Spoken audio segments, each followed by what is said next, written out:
Hello, mga kamaster, maraming salamat po sa lahat ng tumatangkilik ng Number 1 Supreme Warrior. Paki-follow and subscribe mga master para sa mga susunod pang mga kabanata. Number 1 Supreme Warrior. Kabanata 1311. Gayunpaman, isang bagay na hindi inaasahan ng lahat sa susunod na segundo nangyari lang. Ang tao sa gitnang yugto ng demigod ng pamilyang Lagorio ay madaling sumabog ni Sally na may suntok, at siya ay bumagsak sa lupa na may dugo na naglalabas, na malinaw na hindi gaanong nasugatan. Hindi tama. Ang iyong kapangyarihan ay nasa huling yugto ng demigod realm. Matapos ang lalaki ay dumura ang dugo, ang kanyang mukha ay pangit, at siya ay nagulat. Ang lakas ni Sally ngayon lamang ay wala sa intermediate na yugto ng demigod realm. Tama ka, nasira ko ang ilang araw na ang nakakaraan, kaya pumunta at mamatay. Malamig na ngumiti si Sally, sinawsal ang kanyang palad, at kumuha ng isang kayamanan ng tayback, na lumitaw sa harap ng ibang partido sa isang flash. Ano? Ang iba pang dalawang kalalakihan ng pamilya ng Lagorio ay sumulyap sa isa't isa, at natakot sila na mahina ang kanilang mga binti. Kung ang base ng paglilinang ni Sally sa huling yugto ng kaharian ng demigod, kung gayon ang dalawa sa kanila ay hindi magkakaroon ng kapangyarihang pigilan. Orihinal na naisip, hanggat ang Young Master Lagorio ay gaganapin ng ilang sandali, kung ang dalawa sa kanila ay kinuha si Nick Ini, makakaya silang manalo. Sa hindi inaasahan, ang batang babae na dumating ngayon ay talagang nasa huling yugto ng kaharian ng demigod. Si Master Lagorio ay hindi ang kanyang kalaban. Tinusok ni Sally ang puso ng kanyang kalaban at mabilis na iginuhit ang tayback, na naghuhugas ng dugo sa lahat ng dako, pagkatapos ay beheading Master Lagorio, na nasa gitnang yugto ng demigod. Ang isa sa mga lalaki ay nakakita kay Sally na naglalakad patungo sa kanila. Hindi namin ibig sabihin, kami ay hinimok ng batang master na si Flynn Lagorio. Panipi. Oo. Ito ang mapahamak na Flynn. Kung hindi para sa kanya na gawin natin ito, hindi tayo magkakaroon ng mga bayag. Ang ibang tao ay lumuhad din, nanginginig ang boses niya. Haha, bitawan ka. Sa palagay mo ba hindi ko narinig ang sinabi mo ngayon? Sa tingin mo ba ako bilang isang tanga? Malamig na ngumiti si Sally habang kinuha niya ang kanyang tayback at tinapos ang kanilang buhay. Nang makita ng dalawa na ang sitwasyon ay hindi pabor sa kanila, sinubukan nilang tumakas, ngunit habang tumayo sila, ang tayback ni Sally ay bumagsak sa kanilang mga leeg. Hinawakan nila ang kanilang mga leeg gamit ang kanilang mga kamay sa takot, at pagkatapos ay nahulog. Tumakbo si Nick Ini ng labis at hinawakan ang kamay ni Sally. Sister Sally, ikaw ay masyadong kamanghamanghang. Nasira ka hanggang sa huli na yugto ng demigod realm. Kung hindi para sa iyo ngayon, patay na ako. Panipi. Ang pangunahing dahilan ay ang aura ng batang master ay talagang malakas, at patuloy akong nagsasanay, kaya't nasira ko hanggang sa huling yugto ng demigod realm ilang araw na ang nakalilipas. Ngumiti si Sally at kumuha ng isang piraso ng isang nakapagpapagaling na tableta at pagkatapos ay ibinigay ito kay Nick Ini. Salamat Sally, napakabait mo sa akin. Nilamon ni Nick Ini ang tableta habang hinahawakan ang braso ni Sally, at ang dalawa ay mukhang magagandang kapatid. Hayaan, kung hindi tayo umalis sa lalong madaling panahon, ang amoy ng dugo dito ay maakit ang hayop na halimaw. Kung nakakaakit ito ng isang malakas na hayop na halimaw, magiging mahirap. Panipi. Ngumiti si Sally, lahat tayo ay mga tao na nagmula sa pangunahing bahay pagkatapos na nagmula sa mga pamilya ng sangay kaya't kami rin ay mula sa puting pamilya, kaya natural na kailangan nating tulungan ang bawat isa. Kabanata 1312. Maghintay, tingnan natin kung mayroong anumang mga kayamanan sa mga singsing ng 3 taong ito. Mabilis na naisip ni Nick Ini ang isang bagay, at nagmadali na tumakbo upang kunin ang singsing ng 3 tao. Hoy, hindi iyon masama. Bilang karagdagan sa ilang mga tabletop sa pagpapagaling, mayroon ding ilang mga damo ng unang grade na espiritu. O Diyos ko, mayroon talagang 2 itim na token sa singsing ng taong ito. Panipi. Di nagtagal, bulalas ni Nick Ini, kinuha ang mga bagay, at pagkatapos ay ibinigay silang lahat kay Sally. Sister Sally, salamat sa pag-save sa akin. Kunin ang mga ito ang iyong prepeo. Panipi. Ang pagbibigay nito sa akin ay hindi napakabuti, hatiin natin ito ng magkasama. Kung mayroon kang masidhing damo, maaari kang magtagumpay sa susunod na antas ng mas maaga sa hinaharap. Panipi. Sabi ni Sally. Pagkatapos ay direktang kinuha niya ang kalahati at ibinigay ito kay Nick Ini, at kinuha pa ang isa sa 2 token at ibinigay ito kay Nick Ini.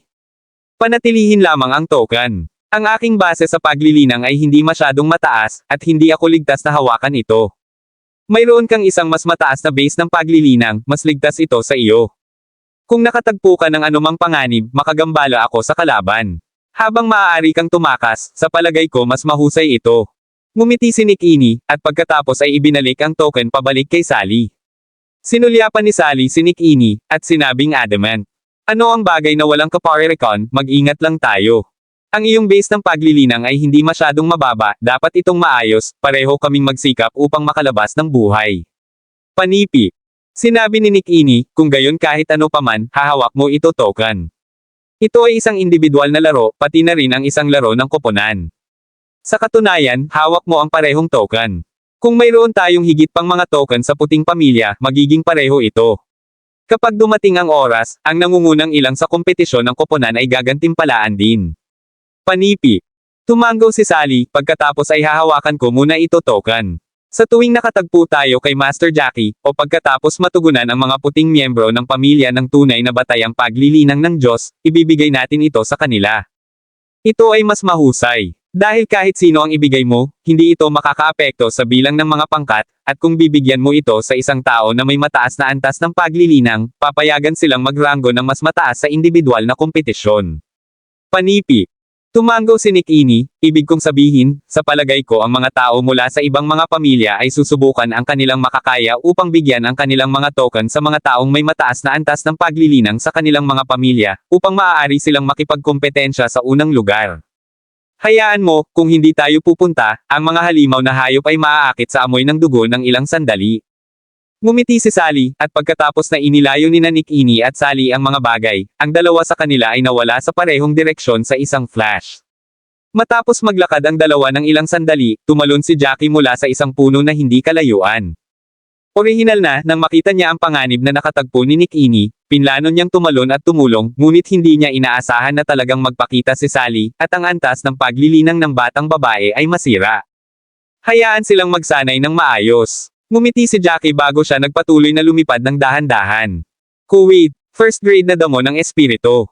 Matapos lumipad ng ilang sandali, natuklasan ni Jackie na talagang mayroong isang damo ng espiritu sa ilalim ng isang malaking puno sa harap niya, at ang isang ito ay talagang halaman pa rin. Isang bihirang damo ng espiritu na maaaring magamit upang pinuhin ang mga table tasks. Sumugod siya, handa nang alisin ito. Pagkatapos ng lahat, maraming tao ang pumasok, 400 katao sa bawat pamilya. Kung ang mga pamilya ng lahat ng laki ay nagdaragdag, mayroong 100 ng malakas na kapangyarihan. Kung hindi, libo-libo. Gayunpaman, kapag si Jackie ay malapit nang lumapit sa damo ng espiritu, isang kakila-kilabot na dagandong ang tunog, at isang nagninangas na pulang python ay biglang sumugod sa labas ng mga damo sa tabi nito, binuksan ang bibig nito at sisingilan ng diretso kay Jackie. Ang hitsura ng higanteng python na ito ay biglang, at nagulat ito kay Jackie. Kabanata 13:13. Bukod dito, ang paghuhusga mula sa malabong pagbabago-bago ng aura sa katawan ng kalaban, maaaring agad na tapusin ni Jackie na ang higanteng lakas ng python na ito ay maaaring maihahambing sa paunang paglilinang ng demigod na kaharian. Nakakapagtataka na ang gayong halimaw na hayop ay talagang lumitaw sa periphery ng kagubatan. Pagkatapos ng lahat, ang gayong halimaw ay napakabihirang. Ang lakas ng halimaw na hayop sa antas ng paglilinang ay naiiba sa mga tao. Kaya talaga ang isang tao sa unang yugto ng demigod ay wala sa parehong antas ng isang halimaw na hayop sa unang yugto ng demigod. Kahit na ang isang tao sa gitnang yugto ng kaharian ng demigod ay nais na pumatay ng isang halimaw sa unang yugto ng kaharian ng demigod, hindi ito magiging madali. Gayunpaman, sa mga mata ni Jackie, na ang antas ng paglilinang ay umabot sa gitnang yugto ng tunay na kaharian ng Diyos, ang halimaw na hayop na ito ay talagang wala. Inilibot niya ang kanyang mga kamao, at biglang lumipat at lumitaw sa ibabaw ng python. Tulad ng mabilis na paglipat niya, ibinaba niya ang kanyang kamao sa ulo ng python. Ang katawan ng higanteng python ay napakalaki at mahaba, na may haba na 7 o 8 talampakan. Si Jackie ay hindi pa nakakita ng isang malaking python. Pagkatapos ng lahat, narinig lamang niya ang tulad ng isang halimaw na hayop bago ngunit hindi pa talaga nakakita ng isa. Sinamahan ng isang bahagyang mapurol na tunog, ang ulo ng higanteng python ay sinalsal sa susunod na segundo, na hinampas ang lupa ng labis at pag-spray ng dumi habang tumama ito sa lupa. Ang dugo ay lumabas mula sa malaking mata ng higanteng python ng apoy, at pagkatapos ng ilang bahagyang paggalaw ng kanyang katawan, nanatili itong hindi gumagalaw. Ikaw ay manggahas na salakayin ako. Tiningnan ni Jackie ang patay na python, ngumiti ng malamig, at pagkatapos ay bumagsak at kinuha ang masiglang damo. Gayunpaman, ang hindi inaasahan ni Jackie ay kapag siya ay tumayo lamang, isang nakasisindak na kilusan ang dumating ng diretso sa kanya mula sa likuran. Sa sandaling naramdaman niya ang mapanganib na aura na ito, siya ay dodged sa kaliwa at tumalon ng 5 o 6 na metro sa kaliwa. Matapos niyang iwasan ang pag-atake, isang nakasisindak na ilaw ang sumabog, at isang matalim na tayback aura ang tumama sa malaking puno sa harap ng kung saan siya nakatayo bago. Ang puno ay pinutol ng malinis at pagkatapos ay nahulog sa lupa na may isang bang. Mga ad sa pamamagitan ng pop future. Tumalikod si Jackie at tiningnan ang binata na nakatayo sa hangin. Hindi siya makakatulong sa pagsimangot. Ang taong ito ay isang master ng pamilyang Canmore. Gayunpaman, ang mga miyembro ng pamilya ni Canmore ay huli na sa mga laro at hindi nakita ang labanan ni Jackie kasama ang young master Norman. Sa makatuwid, hindi niya alam ang antas at lakas ng paglilinang ni Jackie. Siyempre, ang paghuhusga mula sa pag-atake ng taong ito ngayon, at ang kasalukuyang momentum, ang base ng paglilinang ng taong ito ay tiyak na hindi mababa, dapat siyang maging isang powerhouse na may isang tunay na antas ng paglilinang ng Diyos. Isang sneak na pag-atake mula sa likuran, kaya walang kahihiyan. Bahagyang ngumiti si Jackie at tumingin sa Panginoon. Haha, batang lalaki, hindi mo ba alam ang kalupitan ng mundong ito?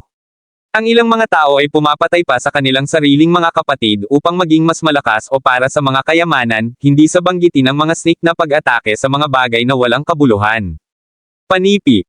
Tumawa ang lalaki. Di nagtagal ay bigla niyang sinabi, "Oh, naalala ko, ikaw ang batang master ng puting pamilya. Jackie, di ba? Sapat na, nagmula ka sa karaniwang mundo. Napakakaunting mga fights at pagpatay. Iyon ang dahilan kung bakit walang kasalanan si Jackie." Panipi.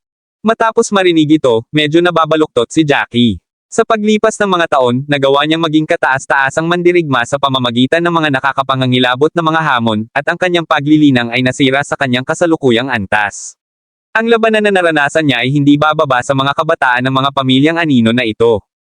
Gayunpaman, hindi niya inaasahan na ang mga batang masters ng mga pamilyang anino na ito ay magiging hindi tapat at lihim na ambush siya.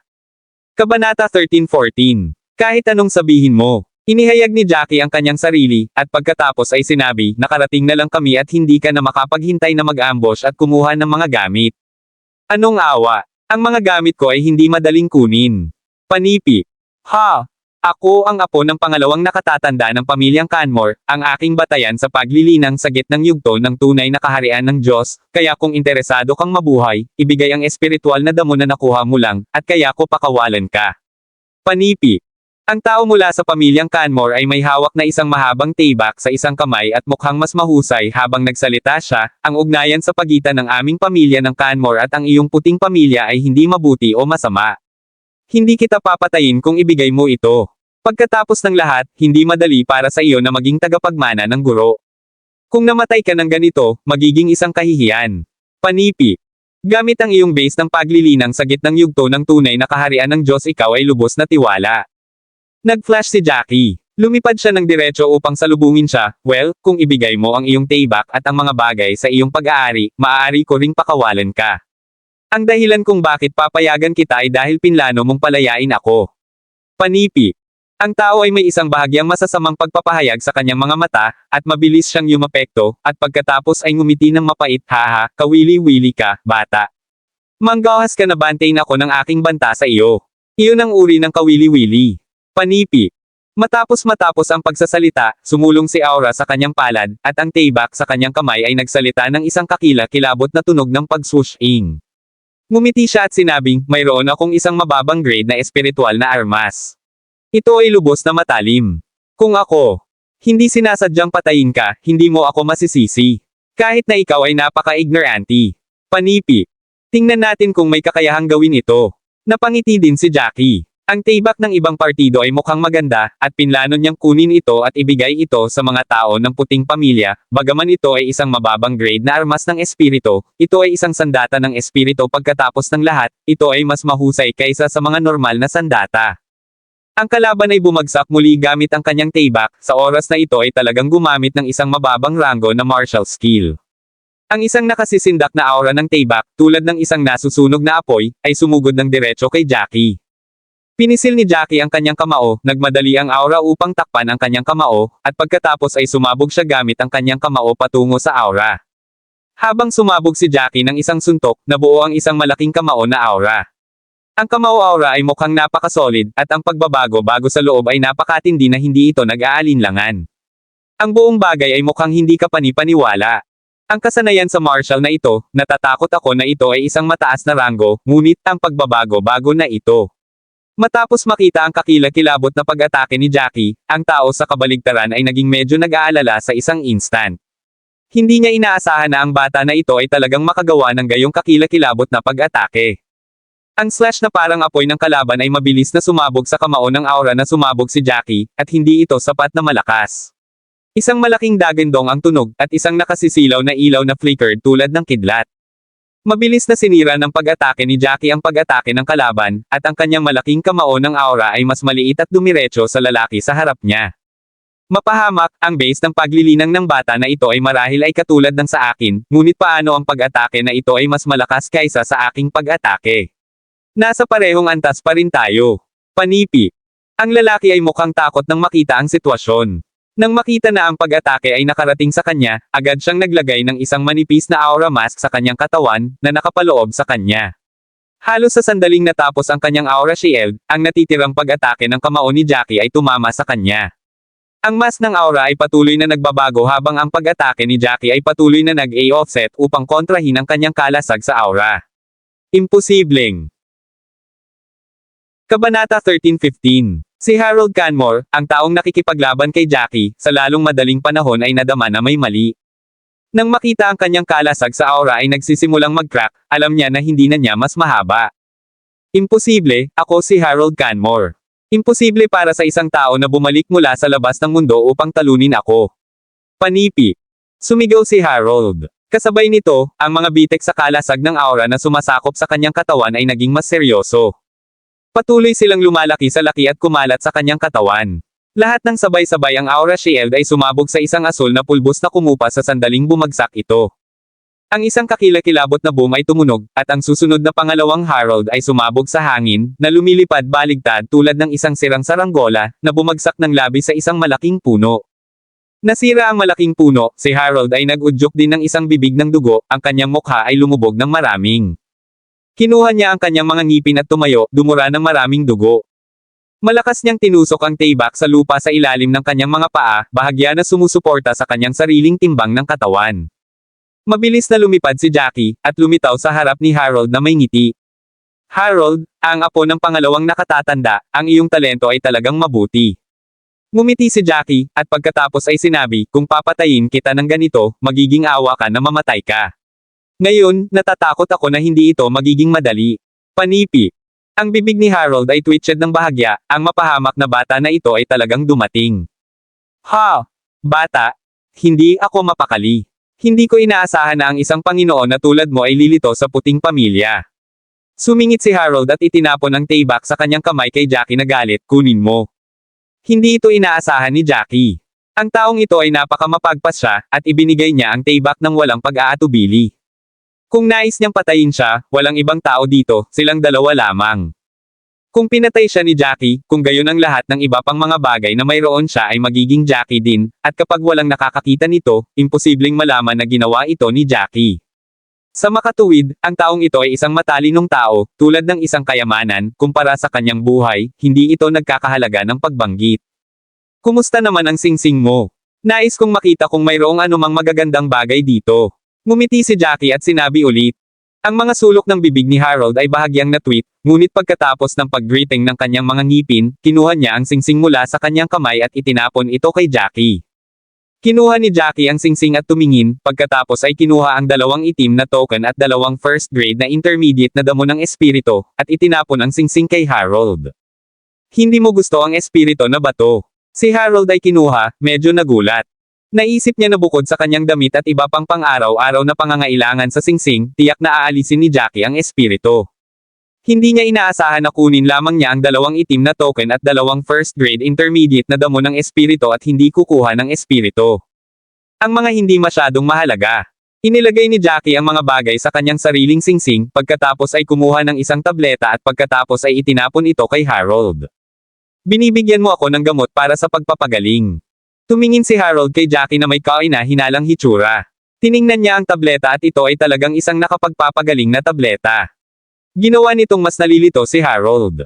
Kabanata 13:16. Si Jackie ay masyadong tamad upang bigyang pansin siya, lumingon at lumipad ng dahan-dahan, ngunit naiwan ng isang salita kay Harold, ang aking nakapagpapagaling na gamot ay dapat na mas mahusay kaysa sa iyo. Dapat mong pagalingin ang iyong sarili sa lalong madaling panahon, kung hindi man kung nakilala mo ang batang master ng pamilya ng Hunt, huwag mo akong sisihin para sa kanya na nasasaktan ka. Hindi ka tumayo sa ibang laban. Matapos umalis si Jackie ng ilang sandali, nakatayo pa rin si Harold doon. Nagtataka kung ang lahat ng ito ay isang panaginip. Inatake niya si Jackie dati, at tiningnan niya ng labis si Jackie. Sa hindi inaasahan, matapos talunin siya ni Jackie, hindi niya inagaw ang lahat ng kanyang mga gamit, at iniwan siya ng ilang mga nakakagamot na table tas at mga bato na bato, binigyan pa niya siya ng isang tableta para sa pagpapagaling. Maaari ba itong lason sa tableta na ito? Hindi makakatulong si Harold na magbulong habang tinitingnan ang maliit na tableta sa kanyang kamay. Ngunit mabilis siyang umiling muli. Kung nais ni Jackie na patayin siya, hindi ito kinakailangan. Mas madali itong i-slash sa kanya ng kanyang taybak. Susubukan ko ito at tingnan kung ang iyong nakapagpapagaling na gamot ay mas mahusay kaysa sa aking pamilya. Sa wakas ay snort si Harold, pagkatapos ay itinapon ang tableta sa kanyang bibig at nilamon ito. Makalipas ang 2 minuto lamang, nadama ni Harold ang kanyang pinsala, na seryoso, ay gumaling ng maraming beses ng mas mabilis kaysa sa mga nakakagamot na table tas na ginawa ng kanilang pamilya na Canmore. Siya ay ganap na nabigla, paano ang puting pamilyang nakapagpapagaling na pil na ito ay may kagilahilalas na epekto. Ito ay marahil mas mahusay kaysa sa nakapagpapagaling na tableta na ginawa ng batang master na si Chet Hunt. Panipi. Siyempre, kung alam niya na ang bagay na ito ay pinino ni Jackie mismo, hindi niya alam kung ano ang iisipin.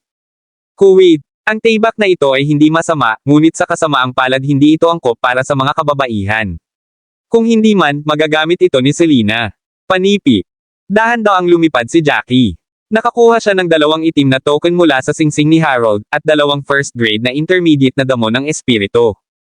Ang pag-aani ay medyo mabuti. Pagkatapos ng lahat, ang lahat ay pumasok lamang. Sa loob ng 2 oras, magandang kapalaran na magkaroon ng ganoong pag-aani sa unang 2 oras. Pagkatapos ng paglipad sandali, kinuha ni Jackie ang 2 pang itim na token. Ang bilis ng pagkolekta ng mga token ay malinaw na maganda. Walang maraming mga token sa kabuuan. Si Jackie ay mayroon ng 5 itim na token sa isang maikling panahon na mayroon ng kamangha-manghang kita. Ilang oras ang lumipas, at nang ang kalangitan ay lumabo ng kaunti, si Jackie ay sumulong na ng higit sa 20 kilometro sa kagubatan. At sa sandaling ito, natagpuan niya ang isa pang pangalawang antas na mababang antas ng damo ng espiritu. Ang pangalawang antas na damo ng espiritu, ito ay mabuti, ang gayong damo ng espiritu ay bihirang nakikita sa mga normal na oras. Sa pagtingin sa damo ng espiritu, medyo nasasabik si Jackie. Sa oras na ito, malinaw na mas maingat siya kaysa sa dati. Matapos tumingin sa paligid, nalaman niya na walang mga monsters, at pagkatapos ay lumipad siya ng mabuti, pagkatapos ay kinuha ang damo ng espiritu at inilagay ito sa kanyang singsing. Sa oras na ito, maayos ito. Matapos mailayo ang mga bagay, si Jackie ay nasa mabuting kalagayan at handa nang makahanap ng isang lugar upang magpahinga para sa gabi, at pagkatapos ay ipagpatuloy ang kanyang mga aksyon sa susunod na araw. Pagkatapos ng lahat, kung kumilos ka sa gabi, kahit na ang lakas ng kaisipan ng lahat ay mabuti, kumpara sa mga monsters na mahusay sa mga operasyon sa gabi, ang kalaban ay malinaw na may kalamangan. Kung patuloy kang kumilos sa gabi, ito ay malinaw na magiging mas mapanganib kaysa sa pag-arte sa araw. Kabanata 13:17. Sa sandaling ito, natuklasan ni Jackie na mayroong isang napakalaking away na nangyayari sa malapit. Bukod dito, ang paghuhusga mula sa tunog ng pakikipaglaban, walang tunog ng beast roar, na nagpakita na ito ay isang labanan sa pagitan ng mga paligsahan. Matapos mag-isip ng ilang sandali, lumipad siya sa direksyon kung saan nagmula ang tunog ng labanan. Hindi nagtagal ay dumating si Jackie sa tuktok ng isang maliit na burol, nagtago sa mga mababang bushes sa burol, at tumingin sa lugar sa ilalim ng burol. Helena. Ang isang magandang figure ay mabilis na lumitaw sa linya ng paningin ni Jackie, at ang kanyang ekspresyon ay naging medyo kakaiba. Sa pagsasalita tungkol sa maliit na pagpupulong na ito ng batang may bahay na si Cabello, ang puso ni Jackie ay lubos na komplikado. Ang babaeng ito ay halos 30, halos 4 na taong mas matanda kaysa kay Jackie, at hindi pa siya kasal. Hindi mahalaga kung hindi ka magpakasal. Kapag siya ay naipit ng pangalawang batang master ng pamilya Hunt, pinili niyang magsinungaling, na sinasabi na si Jackie ang kanyang kasintahan at nais na gawin ang pangalawang batang master Hunt na sumuko. Sa ganitong paraan, magkasama silang nakatali. Ngayon mahirap linisin. Maaari lamang niyang kagatin ang bala at dalhin ang kasinungalingan hanggang sa wakas. Gayunpaman, naisip na ni Jackie ang tungkol dito, at ngayon maaari lamang silang magpanggap na mag-asawa. Makalipas ang ilang sandali, ang laro ay tapos na at lahat ay uuwi. Matapos ang isa pang taon o dalawa, walang iba't ibang mga iskandalo sa pagitan nilang dalawa. Kung gayon, ang bagay na ito ay lilipas din. Sa hinaharap, kapag ang lahat ay hindi nagmamalasakit, maaari siyang lumabas at gumawa ng pahayag na sinasabi na siya at si Helena ay mapayapang nasira. Ngunit para kay Daniela, hindi ito matulungan ni Jackie. Dahil sa nangyari sa kanilang dalawa, at binigyan siya ni Daniela ng unang pagkakataon, naramdaman ni Jackie na bilang isang tao, may nagawa siyang bobo. Ngunit dapat pa rin siyang maging responsable hanggang sa wakas at hindi siya ituring na masama. Hindi ba ako dapat pumunta at tumulong? Bagaman mabangis ang laban, ang base ng paglilinang ng Helena ay hindi mababa. Siya ay nasa mga huling yugto ng tunay na kaharian ng Diyos. Ang kanyang base sa paglilinang ay mas mataas kaysa sa akin. Panipi. Si Jackie pagkatapos mag-isip tungkol dito ay nagpa siya na umalis. Ayaw niyang alagaan ang bagay na ito. Pagkatapos ng lahat, ayaw niyang makasama sa babaeng ito. Gayunpaman, nang umalis na siya, bigla niyang napagtanto na ang figure ng lalaki na nakikipaglaban kay Helena sa kabaligtaran ay tila pamilyar. Oo, pangalawang batang Master Hunt.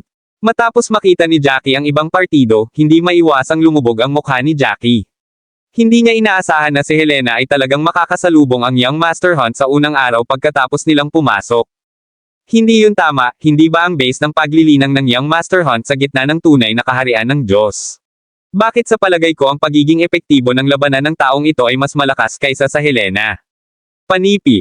Matapos ang panunood ng ilang sandali, nadama ni Jackie na may mali, ang labanan sa harap niya ay nakakatakot, at si Helena, na ang paglilinang ay umabot sa huling yugto ng tunay na kaharian ng Diyos, ay unti-unting nahulog sa isang kawalan. Ang martial arts na ginamit ng Young Master Hunt ay mas malakas kaysa sa kanya. Sa oras na ito, si Helena ay pinapawisan na ng labis at hindi makaya ang mga pag-atake. Daang-daang dahon na pinutol. Malamig na ngumiti si Young Master Hunt at sinampal ng isang solong tayback. Sa harap niya, ang kakilakilabot na slash ay naging isang daang maliit na dahon. Ang mga dahon na ito ay talagang mga ores na parang tayback. Ang enerhiya na espiritual ay nakalaan, at mukhang nakaimpake ito, na sumasakop sa isang malaking puwang, at dumiretso sa Helena. Kabanata 13:18. Nakakakita ng kakilakilabot na pag-atake na ito, natakot si Helena. Ang dalawa ay matagal nang nakikipaglaban. Naabot na niya ang huli na yugto ng tunay na kaharian ng Diyos. Sa una, hindi niya binibigyang pansin ang Young Master Hunt. Oo, naniniwala siya na ang ibang partido ay hindi ang kanyang kalaban. Ngunit ang hindi inaasahan ay ang kalaban ay nasira na hanggang sa huling yugto ng tunay na kaharian ng Diyos. Habang ang kanilang base sa paglilinang ay maihahambing sa kanya, ang mga diskarte sa martial arts at paglilinang ng kalaban ay tila mas mahusay kaysa sa kanya, na nagreresulta sa isang mas mahusay na pangkalahatang pagiging epektibo ng labanan. Sa oras na ito, malinaw na hindi na niya ito matiis, na may mga kwintas ng pawis na nagsisimula upang mabuo sa kanyang noo habang nagsimula siyang magpanik. Sa hindi inaasahan, sa oras na ito, ang Young Master Hunt ay talagang nagpakita ng isang malakas na kasanayan sa martial. Haha, hayaan mo akong ipakita sa iyo ang aking pangalawang ranggo na intermediate martial arts. Nang makita na ang mukha ni Helena ay mukhang pangit, tumawa si Chet, ang kanyang mga mata na puno ng tagumpay. Palma ng Overlord. Si Helena ay hindi maglakas loob na maging walang pag-iingat, patuloy na pagpapakilos ng espiritual na enerhiya sa kanyang katawan, at pagkatapos ay na-channel ito pasulong, na may palad na nakaharap sa harapan. Habang pinalaki niya ang kanyang palad, na bumubuo ng isang patlang na may hugis ng palad sa harap ng kanyang sarili. Matapos ang pagpapakita ng kasanayang martial na ito, si Helena ay nagbuntong hininga, na umaasa na ang kasanayan sa martial na ito ay maaaring magbigay ng ilang pagtutol sa pag-atake ng kalaban. Gayunpaman, hindi nagtagal, naiwan siyang ganap na hindi nagsasalita. Ang napakalaking at walang katumbas na patlang na may hugis ng palad na ipinakita niya ay talagang napunit ng piraso ng mga nakakatakot na mga dahon ng aura, at ang mga pagbubukas ay patuloy na kumalat, at pagkatapos ay palad siya. Natanggal ang aura. Gayunpaman, kahit na ang palad ng aura ay hindi ganap na hadlangan ang mga ito, halos kalahati ng mga dahon ng aura ay natupok pa rin ng palad. Ilang dosenang dahon na hindi mukhang solid tulad ng dati ay dumating kay Helena sa isang flash. Mapahamak, napakaraming dahon, paano ko may block ang mga ito? Ang bilis ng mga dahon na ito ay napakabilis, at tinakpe ng isang malaking lugar ng espasyo.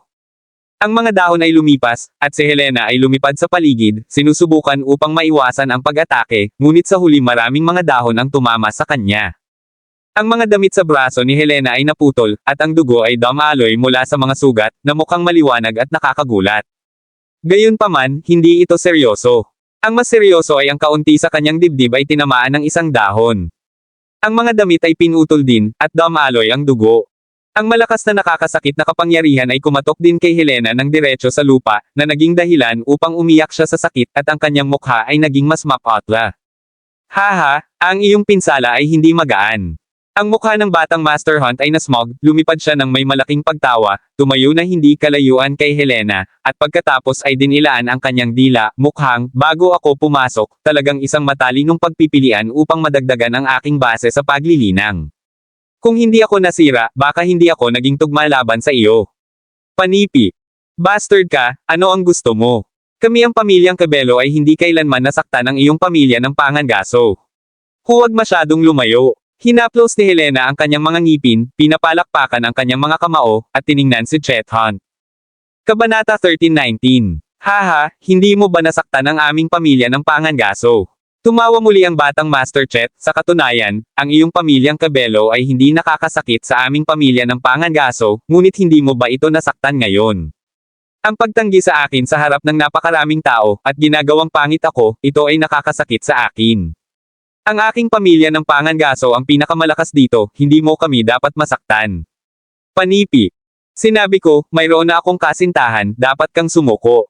Nagpatuloy si Helena sa isang malamig na mukha, bukod dito, sinabi mo na ang iyong pamilya ng Pangangaso ang pinakamalakas na pamilya ng Hermat. Ikaw ang pangalawang batang master ng pamilya Hunt. Natatakot ka ba na hindi ka makahanap ng isang babae? Panipi. Itigil ang kalokohan. Galit na sinabi ni Chet, maraming mga kababaihan, ngunit gusto ko lang at ang iyong tatlong kapatid na babae. Ang ganitong matangkad, maganda, at walang malasakit na kababaihan. Panipi. Sa puntong ito, tiningnan ng young Master Chet ang scratched area sa dibdib ni Helena, at dinilaan ang kanyang mga labi ng isang ngiti, ano ang tungkol sa pagkakaroon ng kasintahan. Ha! Wala akong pakialam ngayon, tikman ko ang lasa ng babae ni Jackie. Panipi. Tiningnan niya ang mga mata ni Helena, at pagkatapos ay tiningnan ang lugar sa dibdib kung saan pinutol ang mga damit. Agad na hinarang ni Helena ang sugat gamit ang kanyang kamay, at humakbang sa takot, ikaw, huwag kang lumapit. Ako ang panganay na ginang ng pamilyang Cabello, kung maglakas loob kang gumawa ng anuman sa akin, papatayin ka ng aking ama at maghiganti para sa akin. Panipi. Paghihiganti. Patayin mo ako. Panipi. Si Chet ay natanggap, na parang nakikinig sa isang malaking biro, una sa lahat, kakailanganin mong magkaroon ng pagkakataon na mabuhay. Bukod sa, kahit na mayroon kang isang pagkakataon upang makalabas ng buhay, ano ang magagawa sa akin ng iyong ama at iba pa? Hindi ka ang mga kalaban ng aming pamilya ng Pangangaso, hindi sa banggitin, ito ay isang pangit na bagay pa rin. Hindi ko pa rin alam kung hindi kita papatayin. Ngunit kahit na pinaglaruan kita, ang iyong ama ay hindi maglakas loob na pumunta rito. Panipi. Habang nagsalita si Chet, lumapit siya kay Helena, pinilit mo ako. Anong bahagi sa akin ang mas mahina kaysa sa sinumpaang bata? Talagang pinili mo ang bastard na iyon, at ayaw mo akong piliin. Panipi. Ilang beses na nag-flick ang mga mata ni Helena, pagkatapos ay tumalikod siya at lumipad sa malayo. Nais mong makatakas. Nang makita na talagang nais ni Helena na makatakas, nahuli siya ni Chet sa isang flash. Sa loob lamang ng 2 o 3 segundo, nahuli niya ang nasugatan na Helena. Matapos makibalita kay Helena, tinamaan siya ni Chet ng isang suntok. Sa pamamagitan ng isang bahagyang mapurol na tunog, si Helena ay dumiretso ng diretso sa lupa, isang bibig ng dugo ang lumusot, ang kanyang mukha ay paler kaysa sa dati. Haha, gusto mo pa ring makatakas. Tumawa ulit si Chet, at lumakad papunta sa hakbang ni Helena. Huwag lumapit dito. Hinawakan ni Helena ang kanyang mga ngipin at sa wakas ay bumangon mula sa lupa, ngunit ang mga pinsala sa kanyang katawan ay masyadong seryoso at wala siyang lakas na naiwan sa kanya. Ang kanyang puso ay puno ng takot.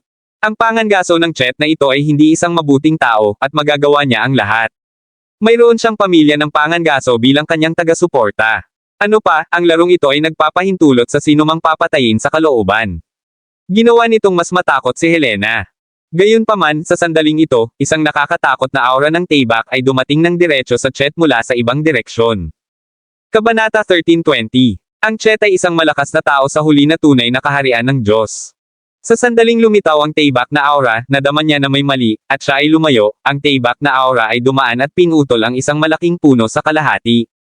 Lumipad si Jackie mula sa kanyang posisyon sa burol.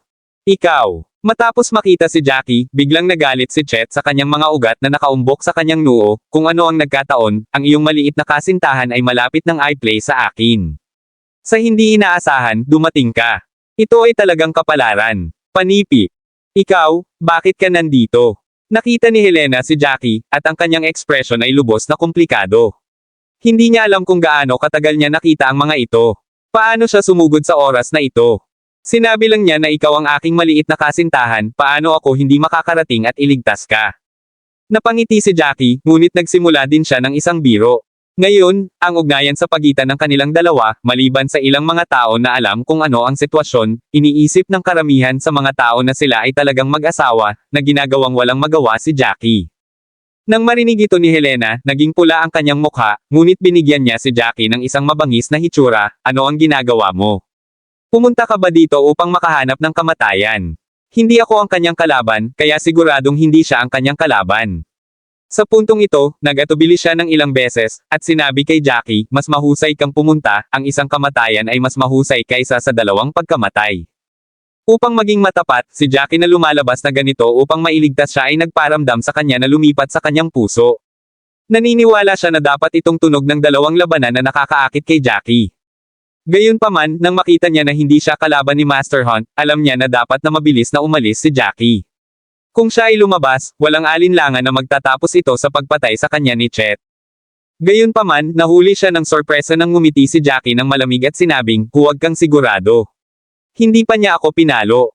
Panipi. Haha, nag-aalala ako na hindi kita makikilala sa loob ng isang buwan. Hindi ko inaasahan na lalabas ka upang mamatay tulad nito. Hindi ko pa nakikita na sobrang bobo ka. Tumawa si Chet sa gilid, dahil lumitaw ka, magiging mas mahusay iyon. Ipapakita ko sa iyo kung paano ako nakikipaglaro sa kasintahan mo sandali. Panipi. Nangahas akong lumabas. Nangangahulugan ito na hindi ako natatakot sa iyo. Kung natatakot ako sa iyo, hindi ako lalabas. Malamig na ngumiti si Jackie, na parang wala siyang pakialam.